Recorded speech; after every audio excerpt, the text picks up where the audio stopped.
साधु बने तो माया छूटे, वैरागी बने तो छूटे यह तन। जब हरि से सच्चा प्रेम हो जाए तो छूटे सारे जग के बंधन। राधे राधे। हरे कृष्णा। प्रिय मित्रों, आप सभी को मार्गशीर्ष मास पूर्णिमा व्रत की हार्दिक शुभकामनाएं। मित्रों, पूर्णिमा तिथि को हमारे धर्म ग्रंथों में बेहद ही महत्वपूर्ण दिन बताया गया है। इस तिथि को भगवान विष्णु और चंद्रदेव को समर्पित व्रत माना जाता है। कहते हैं कि हर महीने की पूर्णिमा तिथि को व्रत करने से व्यक्ति के जीवन में सुख समृद्धि का वास होता है और साथ ही सभी पापों का नाश होता है। शीत ऋतु की शांत, दिव्य और चंद्रमय रातों के बीच जब मार्गशीर्ष मास अपना पूर्णत्व प्राप्त करता है, तब आती है वह पावन तिथि जिसे देवता भी शुभ मानकर धरा पर उतर आते हैं। यह तिथि है मार्गशीर्ष पूर्णिमा तिथि। भक्तों, मार्गशीर्ष मास स्वयं श्री कृष्ण द्वारा श्रीमद् भगवद गीता में सबसे प्रिय मास कहा गया है और इसी मास की पूर्णिमा वर्ष की अंतिम पूर्णिमा भी है। इसलिए यह रात न केवल जप तप का समय है, बल्कि पूरे वर्ष की थकी हुई ऊर्जा को शुद्ध करने, पापों का नाश करने और नव वर्ष के लिए शुभ भाग्य का द्वार खोलने का दिव्य अवसर है। मान्यता है कि इस पूर्णिमा की शीतल चांदनी में स्वयं नारायण का तेज प्रस्फुटित होता है और जो भक्त इस दिन श्रद्धा, सच्चे मन, दान, पूजा और व्रत के साथ भगवान का स्मरण करते हैं, उनके जीवन से दरिद्रता, क्लेश और असफलताएं दूर होकर सुख समृद्धि का आगमन होता है। वर्ष की यह अंतिम पूर्णिमा मानो ईश्वर का अंतिम संदेश है। अतः भक्तों, इस मार्गशीर्ष पूर्णिमा पर हम सब मिलकर श्री हरि का नाम जपें और माँ लक्ष्मी की कृपा का आह्वान करें, ताकि यह पवित्र तिथि हमारे वर्ष के अंत को शुभ बना दे और आने वाले समय को प्रकाशमय कर दे। भक्तों, अब हम सुनेंगे मार्गशीर्ष पूर्णिमा की पुण्यदायिनी कथा। आपसे निवेदन है कि आप सभी कथाओं को श्रद्धापूर्वक भक्तिभाव से अंत तक अवश्य सुनें। श्री हरि विष्णु की कृपा आप सभी पर सदैव बनी रहे। तो चलिए मित्रों, माता लक्ष्मी और श्री हरि विष्णु के चरण कमलों का ध्यान करते हुए सुनते हैं पूर्णिमा व्रत की पुण्य फलदायी कथा। कथा इस प्रकार शुरू होती है। एक समय की बात है, द्वापर युग में यशोदा मैया ने श्री कृष्ण से कहा, हे कृष्ण, हे मुरली मनोहर, तुम तो पूरे संसार के पालन करता हो। आज तुम मुझे कोई ऐसा व्रत बताओ जिसे करने से किसी भी स्त्री को विधवा होने का भय न रहे तथा इसकी कथा सुनने मात्र से मनुष्यों की सभी मनोकामनाएं पूर्ण हो जाए। श्री कृष्ण कहते हैं कि माता, आपने मुझसे मानव जीवन के कल्याण हेतु बहुत ही सुंदर प्रश्न पूछा है। मैं आपको इसके बारे में विस्तार पूर्वक बताता हूँ। हे माता, वह पुण्य फलदायी व्रत है पूर्णिमा का व्रत। सौभाग्य प्राप्ति के लिए महिलाओं को 32 पूर्ण मासियों का व्रत करना चाहिए। इससे उनकी सभी मनोकामनाएं पूर्ण एत होती हैं और उन्हें सौभाग्यवती होने का आशीर्वाद मिलता है। अब मैं आपको इससे जुड़ी हुई कथा सुना हूँ। आप इस पूरी कथा को प्रसन्न चित्त होकर सुने। मार्गशीर्ष मास का पावन समय था और संपूर्ण ब्रह्मांड में शांत, सौम्य और शीतल हवाएं बह रही थीं। इस मास की पूर्णिमा को देवताओं ने सदैव ही पवित्र माना और कहा कि इस दिन किया गया हर पुण्य अनेक गुना फल प्रदान करता है। इसी काल में एक प्राचीन नगर में विद्या, सत्य और धर्म का पालन करने वाली एक अत्यंत निर्धन परंतु धर्मनिष्ठ स्त्री रहती थी। उसका घर मिट्टी का था। टूटी छत से वर्षा का पानी टपकता था। चूल्हा कई दिन ठंडा रहता था, परंतु उसके मन में ईश्वर के लिए अपार भक्ति का दीप प्रज्वलित रहता था। वह स्त्री हर सुबह नदी किनारे जाती, हाथ जोड़कर भगवान विष्णु और माँ लक्ष्मी से विनती करती कि उसकी गरीबी दूर हो, उसके जीवन में शांति आए और उसके परिवार को 2 समय का भोजन मिल सके। एक दिन उसी पवित्र मार्गशीर्ष पूर्णिमा के पूर्व संध्या पर उसने नदी के पास एक वृद्ध साधु को बैठे देखा। साधु तेजस्वी थे, मुख शांत था और उनकी आंखों में करुणा का सागर था।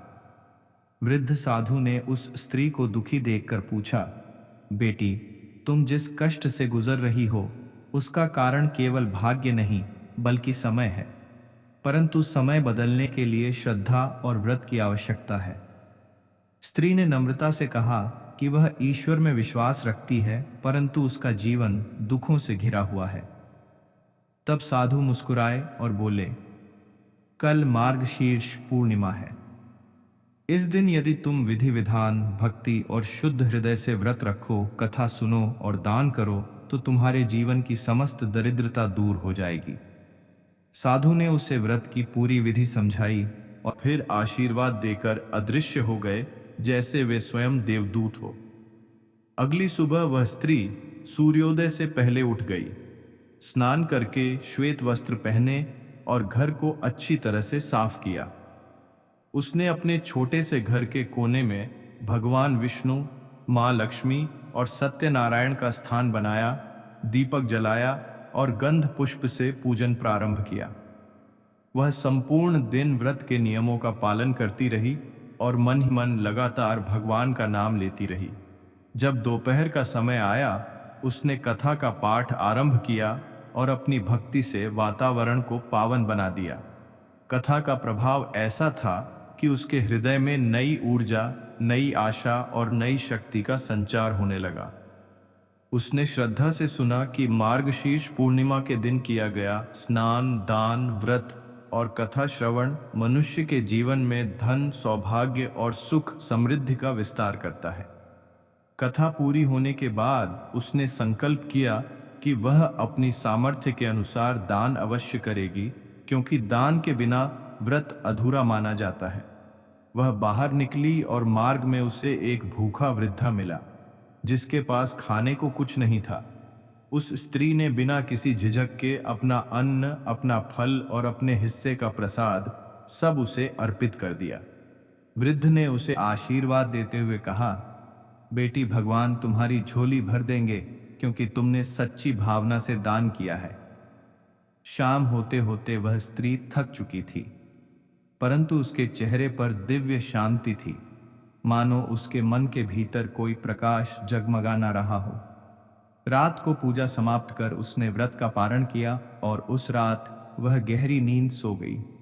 नींद में उसे एक अद्भुत स्वप्न दिखाई दिया, जिसमें भगवान विष्णु शेषनाग पर विराजमान थे और उनके समीप माँ लक्ष्मी कमल पर बैठी थी। माँ लक्ष्मी ने उस स्त्री से कहा, तुमने जिस श्रद्धा से व्रत किया उससे मैं अत्यंत प्रसन्न हूँ।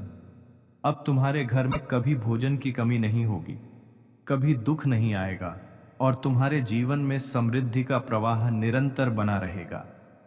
स्वप्न के अंत में माँ लक्ष्मी ने अपने हाथ से स्वर्ण कलश का आशीर्वाद दिया, जो प्रकाश से भरा था। अगली सुबह जब वह जागी, उसका घर बदला हुआ प्रतीत हुआ। कई वर्षों से बंद पड़ी उसकी किस्मत मानो अचानक खुल गई थी। लोग उसके घर पर काम देने लगे, नए अवसर मिलने लगे और उसके परिवार में भोजन, धन, शांति और सुख भरने लगा।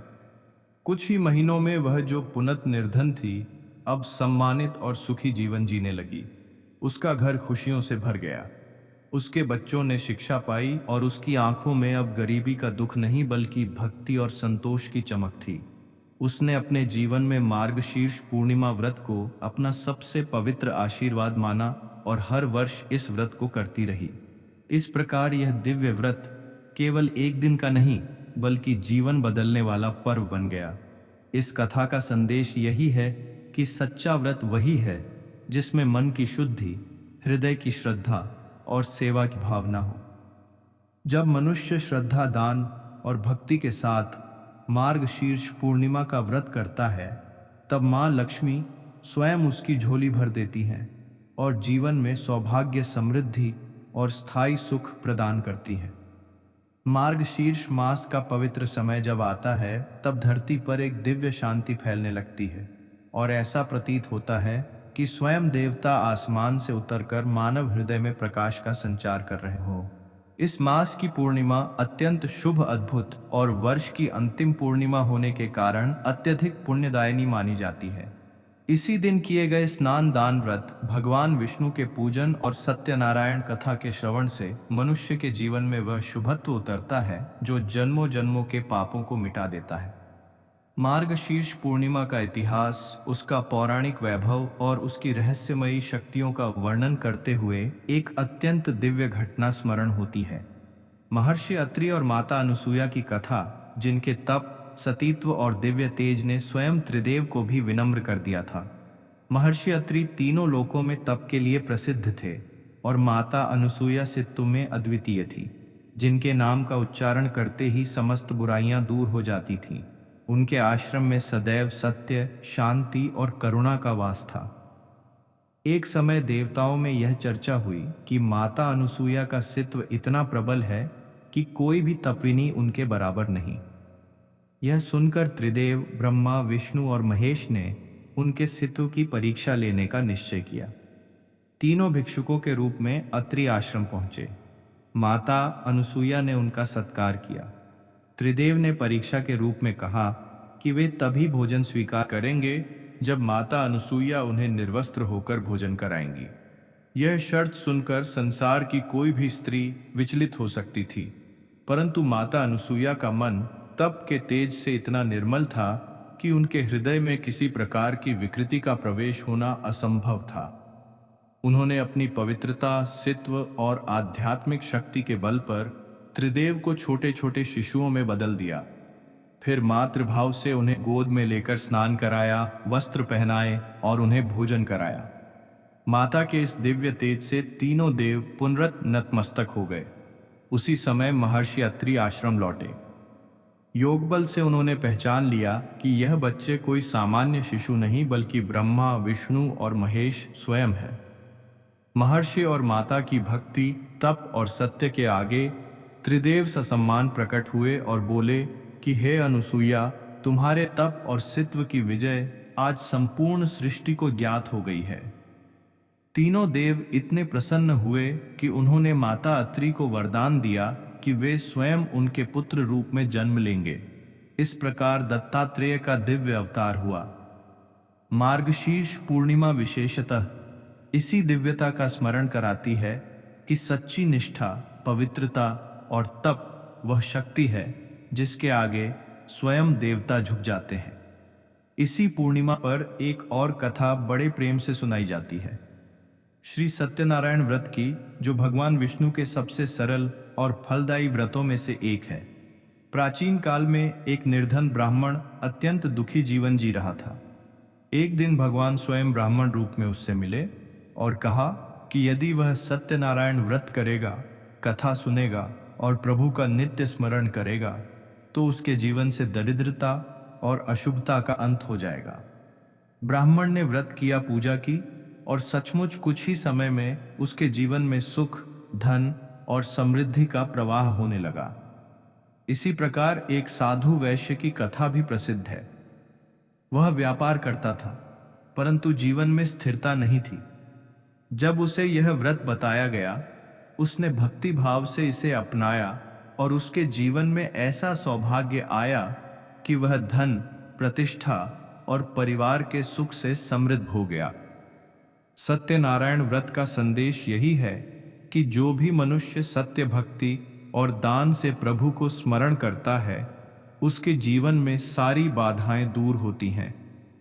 मार्गशीर्ष पूर्णिमा के दिन जब चंद्रमा पूर्ण रूप से खिलता है, तब विश्व का हर कण प्रकाश और शुद्धता से परिपूर्ण हो जाता है। इसी प्रकाश में अत्रि अनुसूया का तप स्मरण किया जाता है। सत्यनारायण का संदेश घर घर में गूंजता है और भक्त पूरे समर्पण से विष्णु भगवान की पूजा करते हैं ताकि वर्ष की अंतिम पूर्णिमा उनका जीवन शुभ, प्रकाशमय और सौभाग्य से परिपूर्ण बना दे। इस रात की चांदनी मानो यही कहती है कि यदि हृदय शुद्ध हो, कर्म धर्म में हो और भक्ति सच्ची हो तो ईश्वर दूर नहीं, वह तो उसी क्षण पास आकर जीवन को उजाला कर देते हैं। इसीलिए कहा गया है कि मार्गशीर्ष पूर्णिमा केवल एक तिथि नहीं बल्कि आत्मशुद्धि, भक्ति, तप, सित्व और दिव्य आशीर्वाद का महापर्व है। जय श्री कृष्ण। अब सुनते हैं 32 पूर्णमासी व्रत कथा। एक समय की बात है, इस भूमंडल पर एक अत्यंत ही प्रसिद्ध राजा चंद्रहास द्वारा पादकांतिका नाम की एक नगरी थी। वहां पर धनेश्वर नाम का एक साहूकार और उसकी स्त्री रूपवती रहा करते थे। साहूकार का व्यापार दूर दूर तक फैला हुआ था। नगर के सभी लोग उस व्यापारी का सम्मान करते थे। साहूकार तथा उसकी पत्नी दोनों ही उस नगरी में सभी से बड़े प्रेम और आदर के साथ व्यवहार करते थे। घर में धन धान्य आदि की कमी नहीं थी, लेकिन उनको एक बड़ा दुख था कि उनकी कोई संतान नहीं थी। इस कष्ट से वह अत्यंत दुखी रहते थे। एक दिन एक बड़ा तपस्वी योगी उस नगरी में आया। वह योगी उस बण के घर को छोड़कर अन्य सब घरों से भिक्षा लाकर भोजन किया करता था, लेकिन रूपवती से वह भिक्षा नहीं लिया करता था। एक समय वह किसी अन्य घर से भिक्षा लेकर गंगा किनारे जाकर भिक्षा को प्रेम पूर्वक खा रहा था। तभी धनेश्वर ने योगी को देखा और अपनी भिक्षा के अनादर से दुखी होकर योगी से बोला, महात्मा, आप सब घरों से भिक्षा लेते हैं, परंतु मेरे घर की भिक्षा कभी भी नहीं लेते। का कारण क्या है? योगी ने कहा कि नेह संतान के घर की भीख पतितों के अन्न के तुल्य होती है, और जो पति का अन्न खाता है वह भी पतित हो जाता है। क्योंकि तुम नेह संतान हो, आत पतित हो जाने के भय से मैं तुम्हारे घर की भिक्षा नहीं लेता हूं। धनेश्वर यह बात सुनकर अपने मन में बहुत दुखी हुआ और हाथ जोड़कर योगी के पैरों पर गिर पड़ा तथा आर्त भाव से कहने लगा, हे महाराज, यदि ऐसा है तो आप मुझको पुत्र प्राप्ति का उपाय बताइए। आप सर्वज्ञ हैं, मुझ पर अवश्य ही यह कृपा कीजिए। धन की मेरे घर में कोई कमी नहीं, परंतु मैं पुत्र न होने के कारण अत्यंत दुखी हूं। आप मेरे इस दुख का हरण करें, आप सामर्थ्यवान हैं। यह सुनकर योगी कहने लगे, हे ब्राह्मण, तुम चंडी देवी की आराधना करो। घर आकर उसने अपने स्त्री से सब वृत्तांत कहा और स्वयं तप के निमित्त वन में चला गया। वन में जाकर उसने चंडी देवी की उपासना की और उपवास किया। चंडी देवी ने सवे दिन उसको स्वप्न में दर्शन दिया और कहा, हे धनेश्वर, तुझे पुत्र होगा, परंतु वह 16 वर्ष की आयु में ही मृत्यु को प्राप्त हो जाएगा। यदि तुम दोनों पति पत्नी 32 पूर्णमासियों का व्रत विधि पूर्वक कर तो वह दीर्घायु होगा। जितनी तुम्हारी सामर्थ्य हो उतने आटे के दिए बनाकर शिवजी का पूजन करना और पूर्णमासी का व्रत रखना। प्रातः काल होने पर इस स्थान के समीप ही तुम्हें एक आम का वृक्ष दिखाई देगा। उस पर चढ़कर एक फल तोड़कर शीघ्र अपने घर चले जाना और अपनी स्त्री से सब वृत्तांत कहना। जब वह श्री शंकर जी का ध्यान करके उस फल को खा लेगी, तब भगवान शंकर की कृपा से वह गर्भवती हो जाएगी। जब वह ब्राह्मण प्रातः काल उठा तो उसने उस स्थान के पास ही एक आम का वृक्ष देखा, जिस पर एक आम का फल लगा हुआ था। उस ब्राह्मण ने उस आम के वृक्ष पर चढ़कर उस फल को तोड़ने का प्रयत्न किया, परंतु कई बार प्रयत्न करने पर भी वह वृक्ष पर न चढ़ पाया। तब उस ब्राह्मण को बहुत चिंता हुई और वह विघ्न विनाशक श्री गणेश जी की वंदना करने लगा और बोला, हे दयानिधे, अपने भक्तों के विघ्नों का नाश करके उनके मंगल कार्य को करने वाले, दुष्टों का नाश करने वाले, रिद्धि सिद्धि को देने वाले, आप मुझ पर कृपा करके इतना बल दें कि मैं अपने मनोरथ को पूर्ण कर सकूं। इस प्रकार गणेश जी की प्रार्थना करने पर उनकी कृपा से धनेश्वर वृक्ष पर चढ़ गया और उसने एक अति सुंदर आम का फल देखा। उसने विचार किया कि जो वरदान से फल मिला था वह यह है और कोई फल दिखाई नहीं देता। उस धनेश्वर ब्राह्मण ने जल्दी से उस फल को तोड़कर अपनी स्त्री को लाकर दिया और उसकी स्त्री ने अपने पति के इतना उस फल को खा लिया। इसके पश्चात वह गर्भवती हो गई। देवी जी की असीम कृपा से उसे एक अत्यंत सुंदर पुत्र की प्राप्ति हुई, जिसका नाम उन्होंने देवीदास रखा। माता पिता के हर्ष और शोक के साथ वह बालक शुक्ल पक्ष के चंद्रमा की भांति बढ़ने लगा। भवानी की कृपा से वह बालक बहुत ही सुंदर, सुशील और पढ़ने में बहुत ही निपुण हो गया। चंडी देवी की आज्ञा अनुसार उसके माता पिता ने 32 पूर्णमासी का व्रत रखना प्रारंभ कर दिया था। जिससे उसका पुत्र दीर्घायु हो जाए। 1.25 वर्ष लगते ही देवीदास के माता पिता को बड़ी चिंता हो गई कि कहीं उनके पुत्र की इस वर्ष मृत्यु ना हो जाए। इसलिए उन्होंने अपने मन में विचार किया कि यदि यह दुर्घटना उनके सामने हो गई तो वे कैसे सहन कर सकेंगे। उन्होंने देवीदास के मामा को बुलाया और कहा कि हमारी इच्छा है कि देवीदास 1 वर्ष तक काशी में जाकर विद्या अध्ययन करें और हम उसको अकेला भी नहीं छोड़ना चाहते, इसलिए साथ में तुम चले जाओ और 1 वर्ष के पश्चात इसको वापस लौटा लाना। सब प्रबंध करके उसके माता पिता ने काशी जाने के लिए देवीदास को एक घोड़े पर बैठाकर उसके मामा को उसके साथ विदा कर दिया। धनेश्वर ने अपनी पत्नी के साथ अपने पुत्र की मंगल कामना तथा दीर्घायु के लिए भगवती दुर्गा की आराधना और पूर्णमासियों का व्रत करना आरंभ कर दिया। इस प्रकार उन्होंने 32 पूर्णमासी का व्रत पूरा किया। कुछ समय पश्चात एक दिन वह दोनों मामा और भाजा मार्ग में रात्रि बिताने के लिए किसी गांव में ठहरे हुए थे। उस दिन उस गांव में एक ब्राह्मण की अत्यंत ही सुंदरी, सुशीला, विदुषी और गुणवती कन्या का विवाह होने वाला था। जिस धर्मशाला के अंदर वर और उसकी बारात ठहरी हुई थी, उसी धर्मशाला में देवीदास और उसके मामा भी ठहरे हुए थे।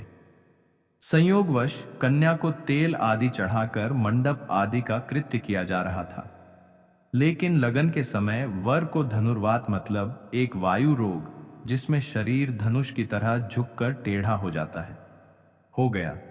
इस कारण वर के पिता ने अपने कुटुंबियों से परामर्श करके निश्चय किया कि यह देवीदास मेरे पुत्र जैसा ही सुंदर है, मैं इसके साथ ही लग्न करा देता हूं और बाद में विवाह के अन्य कार्य मेरे लड़के के साथ हो जाएंगे। ऐसा सोचकर उन्होंने देवीदास के मामा से जाकर बोला कि तुम थोड़ी देर के लिए अपने भांजे को हमें दे दो, जिससे विवाह के लग्न के सारे कृत्य सुचारू रूप से हो सके। तब उसका मामा कहने लगा कि जो कुछ भी कन्यादान के समय वर को मिले वह सब हमें दे दिया जाए, तो मेरा भांजा इस बारात का दूल्हा बन जाएगा। यह बात वर के पिता ने स्वीकार कर ली और उसने अपने भांजे को वर बनने के लिए भेज दिया और उसके साथ सब विवाह कार्य रात्रि में विधि पूर्वक संपन्न हो गया। पत्नी के साथ वह भोजन न कर सका और अपने मन में सोचने लगा कि ना जाने यह कैसी स्त्री होगी। वह एकांत में इसी सोच में पड़ गया तथा उसकी आंखों में आंसू आ गए। तब वधू ने पूछा कि क्या बात है, आप इतने उदासीन वर्ग के दुखी क्यों हो रहे हैं। तब उसने सब बातें जो वर के पिता जुली उसके मामा में हुई थी उसको बतला दी। तब कन्या कहने लगी कि यह ब्रह्मा विवाह के विपरीत कैसे हो सकता है। देव, ब्राह्मण और अग्नि के सामने मैंने आपको ही अपना पति बनाया है, इसलिए आप ही मेरे पति, मैं आपकी ही पत्नी रहूंगी, किसी अन्य की कदापि नहीं। तब देवीदास ने कहा, ऐसा मत करिए, क्योंकि मेरी आयु बहुत कम है, मेरे पश्चात आपकी क्या गति होगी। इन बातों को अच्छी तरह विचार लो। परंतु वह दृढ़ विचार वाली स्त्री थी, बोली कि जो आपकी गति होगी वही मेरी गति होगी। हे स्वामी, आप उठिए और भोजन करिए, आप निश्चय ही भूखे होंगे। इसके बाद देवीदास और उसकी पत्नी दोनों ने भोजन किया तथा शेष रात्रि वे सोते रहे। प्रातः काल देवीदास ने अपनी पत्नी को 3 नग से जड़ी हुई एक अंगूठी दी, एक रुमाल दिया और बोला, हे प्रिय, इसे लो और संकेत समझकर स्थिरचित हो जाओ। मेरा मरण और जीवन जानने के लिए एक पुष्प वाटिका बना लो, उसमें सुगंधी वाली एक नव मल्लिका लगा लो, उसको प्रतिदिन जल से सींचा करो और आनंद के साथ खेलो कूदो तथा उत्सव मनाओ। जिस समय और जिस दिन मेरा प्राणा होगा यह फूल सूख जाएंगे, और जब यह फिर हरे हो जाएं तो जान लेना कि मैं जीवित हूँ। यह समझाकर वह चला गया। प्रातः काल होते ही वहां पर गाजे बाजे बजने लगे, और जिस समय विवाह के कार्य समाप्त करने के लिए वर तथा सब बाराती मंडप में आए, तो कन्या ने वर को भली प्रकार से देखकर अपने पिता से कहा कि यह मेरा पति नहीं है, मेरा पति वही है जिसके साथ सत्र में मेरा पाणी ग्रहण हुआ था, इसके साथ मेरा विवाह नहीं हुआ है। यदि यह वही है तो बताए कि मैंने इसको क्या दिया। मधुपर्क और कन्यादान के समय जो मैंने भूषण दिए थे उन्हें दिखाए, तथा रात में मैंने क्या गुप्त बातें कही थीं वह सब सुनाई। पिता ने उसके कथनायगन कन्या की। यह सब बातें सुनकर वह कहने लगा कि मैं कुछ नहीं जानता।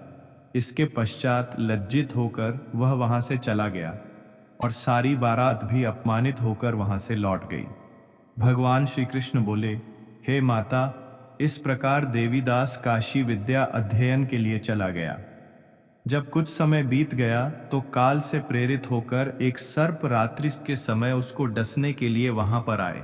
उस विषधर के प्रभाव से उसके शयन का स्थान चारों ओर से विष से विषैला हो गया, परंतु व्रत के प्रभाव से उसको काट ना पाया, क्योंकि पहले ही उसकी माता ने 32 पूर्णिमा का व्रत कर रखा था। इसके बाद मध्याह्न के समय स्वयं काल वहां पर आया और उसके शरीर से उसके प्राणों को निकालने का प्रयत्न करने लगा, जिससे वह मूर्छित होकर पृथ्वी पर गिर पड़ा। भगवान की कृपा से उसी समय पार्वती जी के साथ भगवान शंकर वहां पर आ गए। उसको मूर्छित दशा में देखकर पार्वती जी ने भगवान शंकर से प्रार्थना की कि हे प्रभु, इस बालक की माता ने पहले 32 पूर्णिमा का व्रत किया था, जिसके प्रभाव से हे भगवान आप इसको प्राण दान दें। भवानी के कहने पर भक्त वत्सल भगवान शिव ने उसको प्राण दान दे दिया। इस व्रत के प्रभाव से काल को भी पीछे हटना पड़ा और देवीदास स्वस्थ होकर बैठ गया। उधर उसकी स्त्री उसके काल की प्रतीक्षा किया करती थी। जब उसने देखा कि उस पुष्प वाटिका में पत्र पुष्प कुछ भी नहीं रहे, तो उसको अत्यंत आश्चर्य हुआ, और जब वह वैसे ही हरी भी हो गई तो वह जान गई कि वह जीवित हो गए हैं। यह देखकर वह बहुत प्रसन्न मन से अपने पिता के कहने लगी कि पिताजी, मेरे पति जीवित हैं, आप उनको ढूंढना शुरू करें। जब 1.25 वर्ष व्यतीत हो गया तो देवीदास भी अपने मामा के साथ काशी से चल दिया। इधर उसके ससुर उसे ढूंढने के लिए अपने घर से जाने वाले ही थे कि वह दोनों मामा भांजा वहां पर आ गए। देवीदास को आता देखकर उसका ससुर बड़ी प्रसन्नता के साथ अपने घर में ले आया। उस समय नगर के निवासी भी वहां इकट्ठे हो गए और सबने निश्चय किया कि अवश्य ही इसी बालक के साथ इस कन्या का विवाह हुआ था। उस बालक को जब कन्या ने देखा तो पहचान लिया और कहा कि यह तो वही है जो संकेत करके गया था। तदुपरांत सभी कहने लगे कि भला हुआ जो यह आ गया, और सब नगरवासियों ने आनंद मनाया। देवीदास इसके बाद अपनी पत्नी और मामा को लेकर वहां से अपने माता पिता के पास आने को चल दिया। उसके ससुर ने भी उसे बहुत सारा धन और दहेज दिया। इधर साहूकार और उसकी पत्नी भूखे प्यासे रहकर बेटे की प्रतीक्षा कर रहे थे। उन्होंने प्रण कर रखा था कि यदि उन्हें अपने बेटे की मृत्यु का समाचार मिला तो वह भी प्राण त्याग देंगे। उसी रात को भगवान शिव ने साहूकार के स्वप्न में आकर कहा कि साहूकार, मैं तेरी भक्ति और सच्ची श्रद्धा से प्रसन्न होकर तेरे पुत्र को लंबी आयु प्रदान की है। जब साहूकार का पुत्र अपने घर की तरफ चढ़ रहा था तो उसके माता पिता को लोगों ने खबर कर दी और कहा कि तुम्हारा पुत्र देवीदास अपनी पत्नी और मामा के साथ आ रहा है। ऐसा समाचार सुनकर पहले तो उन्हें विश्वास नहीं हुआ, लेकिन जब देवीदास आया और उसने अपने माता पिता के पैर छुए तो देवीदास के माता पिता ने उनका स्वागत किया, आरती उतारी और दोनों को अपने सीने से लगा लिया।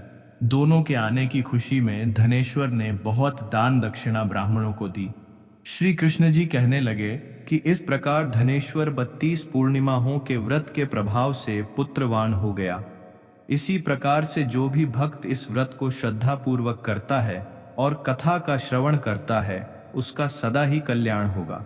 तो बोलिए मित्रों, श्रीमन नारायण नारायण हरि हरि, श्रीमन नारायण नारायण हरि हरि।